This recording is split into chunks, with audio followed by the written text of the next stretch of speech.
এটুকু আমার এবং আমাদের প্রত্যাশা নয়। আমরা চাই যিনি নামাজের ইমাম তিনি হবেন সমাজেরও ইমাম।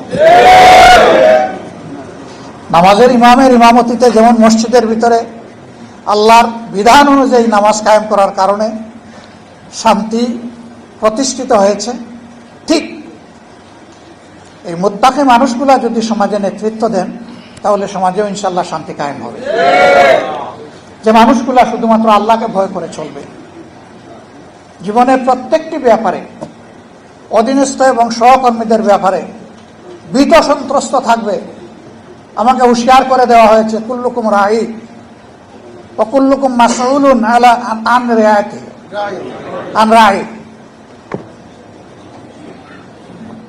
তোমরা সকলেই দায়িত্বশীল এবং তোমাদেরকে অবশ্যই আল্লাহ তাআলা কিয়ামতের দিন জিজ্ঞাসা করবেন তোমাদের অধীনস্থদের ব্যাপারে। যার দায়িত্ব যত বড় সমাজে তার জিজ্ঞাসাও হবে তত গভীর।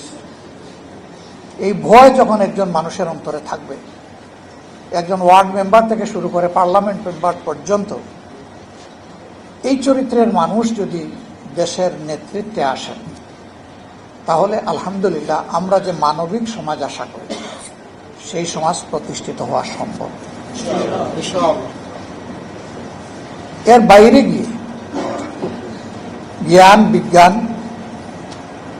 দুনিয়াবী যোগ্যতায় পারদর্শী দক্ষ লোকেরা সমাজ পরিচালনা করলে এবং তাদের অন্তরে সেই জবাবদিহির ভয় না থাকলে কি হয় তা তো আমরা দেখছি, নতুন করে তো দেখার কিছু নেই।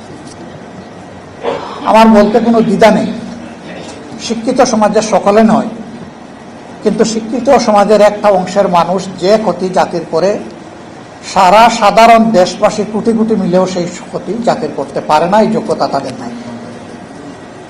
কলমের কুচায় একজন মানুষের জাতির কিসমত যেভাবে ধসে পড়ে 1 কোটি মানুষ একত্রিত হয়েও সেই ক্ষতিটা করতে পারবে না।